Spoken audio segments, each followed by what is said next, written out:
구독과 좋아요 부탁드립니다. 깍깍깍. 네, 안녕하십니까. 사랑하는 주민스TV 시청자 여러분. 네, 여러분 정말 시청해주셔서 정말 감사합니다. 지금 찾아봤는데요. 지금 구독자 수가 지금 170을 능가했습니다. 저로서는 정말 기분 좋은 소식이고요. 다른 유튜버에 비교해서는 그냥 있으나 마나한 그런 수준일 수 있는데, 그래도 한 달 전에 85였던 걸 생각하면은 지금으로 치면 꽤 놀러 갈 만한 임팩트라고 봅니다. 그거에 맞게 제가 좀 더 좋은 영상 만들 수 있도록 최선을 다하겠습니다. 하지만 아직은 이렇게 좀 원시적인 방법을 쓰는데 아직은 좀 양해를 구하도록 하겠습니다. 자, 이렇게 1분간 제 얘기를 좀 했고요. 자, 오늘 말씀드리고 싶은 건 바로 선사시대를 어떻게 공부하면 효율적일지를 알려드리고자 이렇게 준비를 했습니다. 따로 내용을 많이 하는 것보다는 골격을 좀 보려고 해요. 대강 좀 말씀을 드리려고 합니다. 네, 여러분들 선사시대를 한다면은 역사의 기록이 남기 전의 시대라고 보통 말을 하죠. 용어로 prehistory의 시대라고 부릅니다. 이게 선사라는 뜻이죠. 아무튼 요때에 속하는 시대가 과연 뭐가 있었을까요? 맞습니다. 구석기, 신석기, 청동기, 철기입니다. 자, 제 손 보이죠? 자, 이렇게 불리는데요. 철기는 사실 지금도 엄밀히 말하면 철기긴 해. 근데 철기가 도입되기 시작한 게 사실 요때쯤이라서 요 시기 주변이기 때문에 말씀을 드리는 겁니다. 자, 이렇게 해서 정리를 해봤는데, 자, 이런 걸 바탕으로 두고 제가 몇 개 좀 내용을 정리해 보도록 하겠습니다. 자, 이렇게 해서 대충 이런 식까지 봐야 할 것 같고요. 자, 이렇게 표를 제가 그리는 이유가 있습니다. 저는 이게 사실 장단점은 있는데요. 하지만 정립 방식에는 개인차가 있다고 하지만은 저는 이게 좀 체계적인 것 같아서 표를 많이 중요시하는 성향이 있습니다. 자, 여기에다가는 구석기, 신석기, 청동기, 철기 이렇게 적으시고요. 자, 여기다가는요, 각각 시대별로 어떤 삶을 살았을까가 사실 초점이기 때문에, 그리고 유물과 핫플레이스, 즉 유적이 좀 중요한 부분이기 때문에 제가 볼 때는 이렇게 정의하는 게 좋지 않을까 한번 보겠습니다. 일단은 이들이 어떤 생활을 했냐.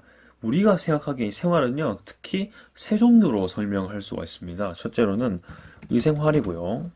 두 번째는 식생활, 세 번째는 주생활이죠. 각각 옷 입고 먹고 사는 거 있죠. 예, 의식주생활 이렇게 말을 하지 않습니까? 이때는 원시와 약간의 기록이 있던 시대이기 때문에 나름 그런 게 좀 중요했던 부분입니다. 다른 기록이 많지 않기 때문에 더 부각되는 내용이 바로 이런 기본적인 의식주 내용이었기도 하고요. 자, 그 다음 나름대로 그 사회에 사회적 분위기가 있었습니다. 그리고 문화활동도 있었고요. 우리가 보통 공부할 때 유명한 유적지를 배우지 않습니까? 저는 근데 그걸 유적이라 부르면 너무 딱딱하니까요. 핫플레이스라고 부르면 될 것 같습니다.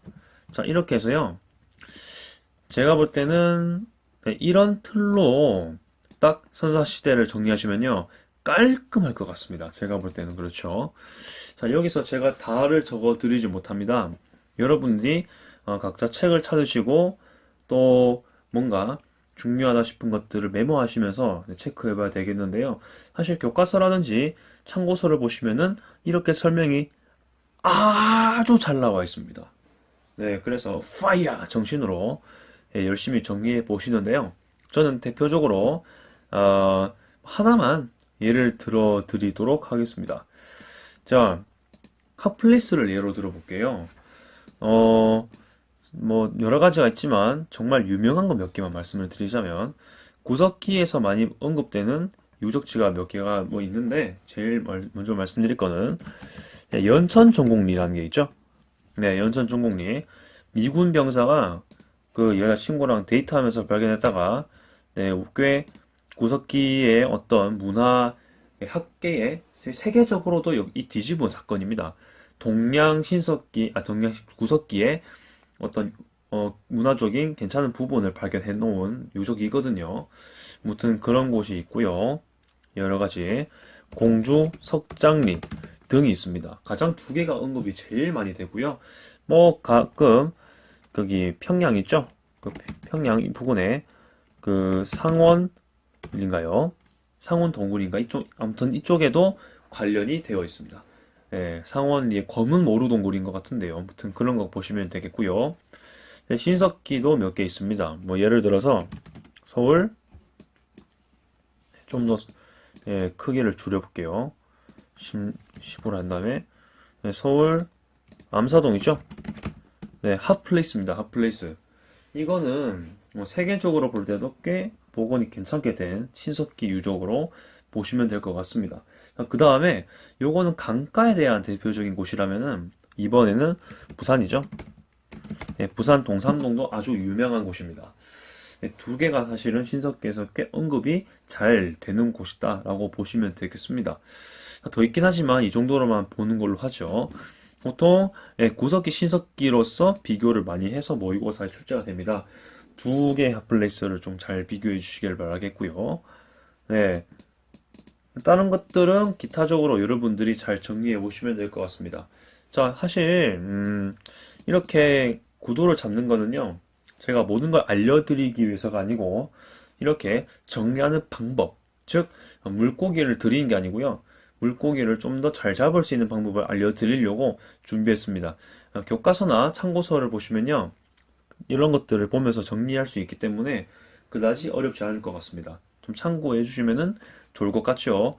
뭐 한 개 더 예를 들어 볼까요? 의생활 할 때, 식생활 할 때, 청동기 식생활. 물론 청동기는 도입이 되었지만은 아직은 농사는 돌로 하는 시대였죠. 예를 들어 가지고 반달 돌깔 같은 게 쓰이더라. 이런 식으로 정리하시는 겁니다. 식생활과 관련된 내용 그리고 유물들을 정리하시면 되겠습니다. 뭐 이런 건 어렵지 않겠죠. 뭐 신석기에는 자 지금 제 마우스가 여기 있죠. 근데 여기도 뭐 신석기 조생활 한다면은 신석기 때 아주 유명했던 집 구조 있죠. 움집 이런 게 있습니다. 이런 식으로 채워가시면 될 것 같고요. 앞으로도 이런 것들을 중심으로 가능하다면 계속해서 여러분들과 함께 공유할 예정입니다. 저는 표를 중심으로 할 거라는 거 미리 좀 알려드리고요. 앞으로도 질문 있으면 댓글이라든지 꼭 좀 부탁을 드리겠습니다. 자, 이상 주민스 TV였고요.